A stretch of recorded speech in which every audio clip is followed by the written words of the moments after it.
Hello, welcome to this presentation on the White Oak Initiative. My name is Darren Morris. I am a forester for the University of Kentucky Forestry and Natural Resources Extension. I'm also the Southern Region Coordinator of the White Oak Initiative. So, exactly what is the White Oak Initiative? Some of you may have heard the words White Oak Initiative and understand that it's probably about managing for white oak in our forests. The White Oak Initiative is an organized effort to ensure the sustainability of our white oak forest for decades to come. That means that we must actively manage for white oak in our forests to make sure that we have white oak forests the way that we would like them, healthy, 30 years down the road, 50 years into the future. So, why white oak? Why is white oak so important? Why does white oak get the attention that it does? White oak is one of the most important tree species, probably in the eastern United States. White oaks are often important landmark trees. They have meaningful historical, cultural significance. White oaks are long-lived. They can live 200 years pretty easily.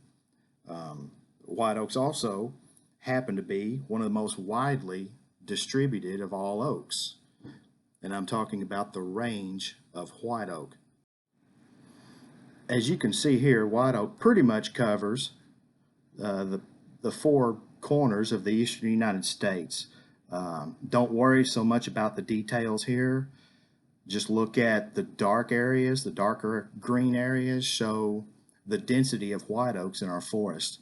And white oaks are pretty well represented across numerous states in eastern United States.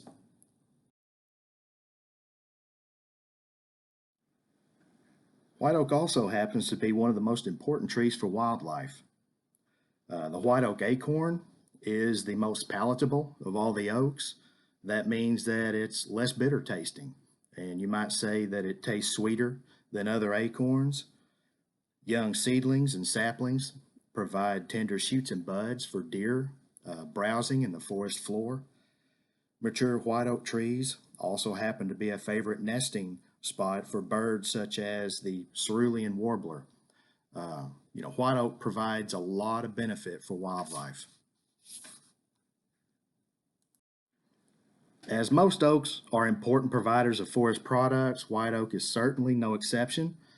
Some of the more common low-end products are pulpwood, pallet material, railroad ties, but really the high demand and the high value of white oak is in the high quality saw logs and the veneer. White oak is also the most highly demanded tree species by the stave and cooperage industries, and that means bourbon barrels. So white oak is highly sought after. High quality white oak is in demand. Of course, everything about white oak is not ideal. When it comes to managing white oak as a component in forests, there are some hurdles to overcome. For starters, white oak happens to be one of the slower growing of the upland oaks. Considering that oaks in general are slow growing, especially slower than many of the trees that they commonly have to compete against, that puts white oak at a disadvantage. It means regenerating upland oak forests after a timber harvest can prove to be difficult. In order to ensure white oak has a good chance of becoming part of the next forest stand, white oak seedlings need a head start. And that means there needs to be white oak regeneration in the forest floor ready to go. And the regeneration needs to be advanced. That means it needs to be, not 1 foot tall, but 4 to 6 feet tall at least in order to have a chance of making it to that next stage in the forest stand. Okay, this slide tells us a lot about the regeneration problem with white oak.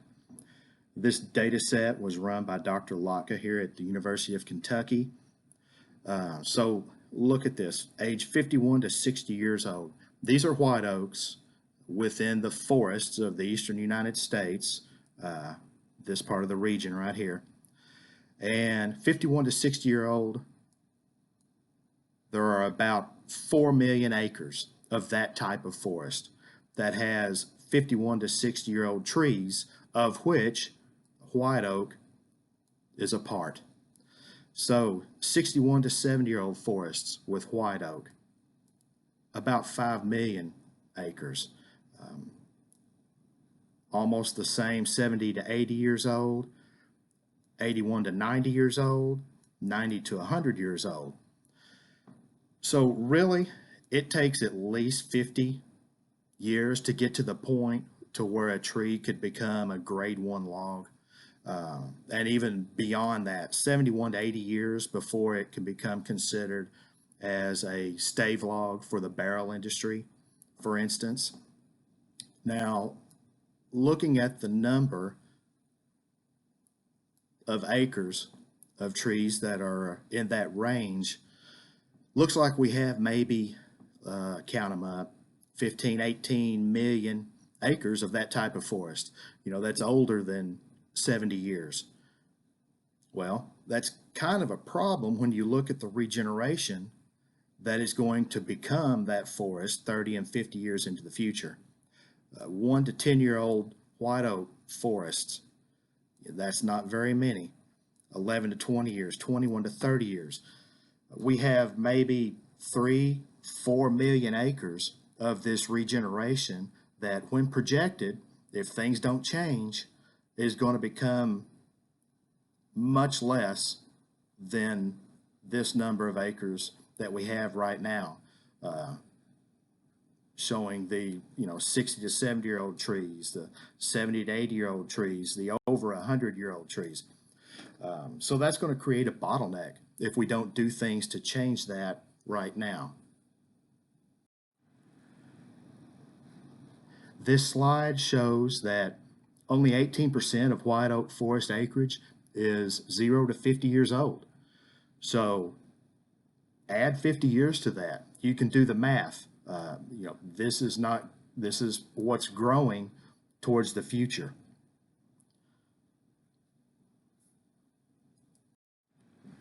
This slide kind of sums the previous two slides up. We have, for instance, these are 51 to 60-year-old stand age classes. This right here is the current regeneration that we have out in our forests today, that when projected 50 years from now, that's going to be the amount of forest that we have. So we're going from somewhere around 4 million down to 300,000 or 400,000 acres. Same thing for the 61 to 70-year-old, 71 to 80-year-old. When projected, that's the number that we're going to have if we don't make some changes, if we don't manage the regeneration that we have, and then also do some things to add to the regeneration so that we've got more regeneration than just this amount that we're growing into our future. So how are we going to accomplish this? How will we ensure that we have the regeneration that we need to grow into the future forests that we demand? We want to have healthy forests. We want to have healthy forests that include oaks, upland oaks. We want to grow white oak for the future. The way we do that is through development of a partnership network to guide and support work by a range of partners. All of these entities, all these organizations hold white oak in high regard. They all want to manage for white oak. We need white oaks for wildlife. We want to maintain healthy white oak forests. And there's ways to do that. So this group has come together along with others in order to ensure that that happens. So how does that involve private landowners? What does that mean for you, the forest landowner? You have a forest, you want to make sure it's healthy. That doesn't necessarily mean you want to harvest it now, but there's ways to make sure that in the future you have a healthy forest that has healthy white oak and upland oaks. So one thing we can definitely do is figure out how to grow white oak trees faster. And that's exactly what Dr. Laura DeWalt is doing with the University of Kentucky. She is heading up the white oak genetics and tree improvement program. Just as an example, look in the top right corner. Both of these trees are 10 years old. The one on the left, the acorn was selected randomly out in the forest. No information about the parent trees. On the right, however, this tree is a result of crossing two parent trees that we like. You know, they have the features that we would like to see in mature white oaks. So these trees were crossed and this acorn was planted. And just in 10 years, you know, the results are worth noting. Forest landowners can receive management assistance from professional foresters. Two sources here in Kentucky. One is the Kentucky Association of Consulting Foresters. Those are certified professional foresters who can help landowners with anything from timber appraisals, forest timber trespass, basic forest management, white oak regeneration work, and then perhaps there's cost share assistance that's also available that they could help the landowner with. The Kentucky Division of Forestry is also a good source. Foresters can come out and visit you and your property free of charge and provide basic management assistance to help you achieve your goals. Some of the things that a forester may be looking for on your property is forest regeneration. This is a white oak tree. It's in the forest floor and it's very small, as here's my chapstick sitting beside it. So this is about a 6 or 8 inch tall white oak tree. And even though this is white oak regeneration in your forest, this tree's undersized.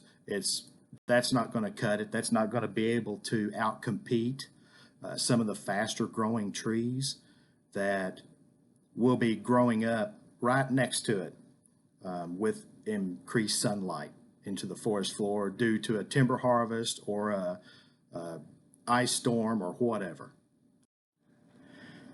This is more in line in what you're looking for when you're talking about white oak regeneration.